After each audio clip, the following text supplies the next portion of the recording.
Ju njohim me edicionin informativ të lajmeve. Kjo është Radio 7.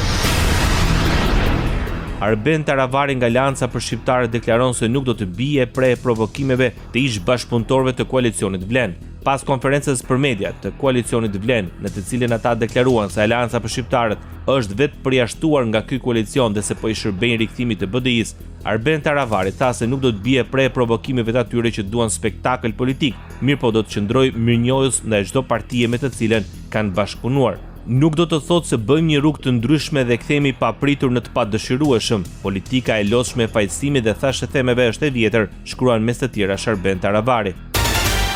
Bashkimi Demokratik për Integrim shpreh shqetësimin se hetimi për tragjedi në Koçan po zhvillohet nën presion politik. Nga Partia Ali Ahmeti vlerësojnë se heshtja e institucioneve flet më zëshëm se çdo vendim. U soll një vendim që pothuajse të gjithë të ndaluarit të lirohen nga paraburgimi aktiv, përveç Kreshni Bekteshit, i cili vazhdon të mbahet në paraburgim, një person që prej kohësh është në shënjestër të akmarrjes politike. Kjo tashmë nuk është çështje individuale, por është një model i rrezikshëm i drejtësisë selektive që po shndrohet në instrument për presion dhe eliminim politik, deklarojnë nga partia më e madhe opozitare në Maqedoninë e Veriut. Qeveria shqiptare është duke përdorur inteligjencën artificiale për të identifikuar mbivendosjet ose kontradiktat që janë krijuar ndër vite mes ligjeve të ndryshme. Përfshirja e inteligjencës artificiale në hartimin e ligjeve është të prezantuar nga kryeministri i Shqipërisë Edi Rama në aktivitetin Fuqizimi i inteligjencës artificiale në shërbimet publike digjitale në Shqipëri. Mes të tjerave ai kërkoi përfshirjen e saj në sistemin administratës shtetërore me fokus të veçantë në Ministrinë e Drejtësisë. Sipas Ramës, inteligjenca po përdoret si një detektor për të analizuar në thellësi legjislacionin shqiptar dhe për të identifikuar mbivendosjet apo kontradiktat që janë krijuar ndër vite mes ligjeve të ndryshme.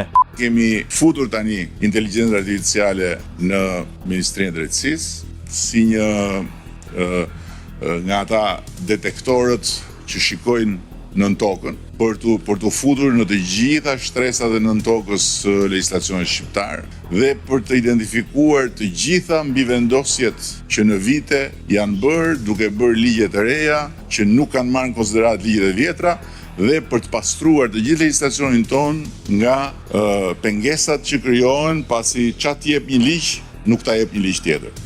Ai shtoi se modeli i inteligjencës artificiale është aktualisht në fazë trajnimi dhe synimi është që brenda 2 viteve të realizohet një pastrim rrënjësor i legjislacionit shqiptar, duke theksuar se ky do të jetë një proces që nuk është ndërmarrë më parë as nga vendet e tjera të rajonit apo të mesdheut.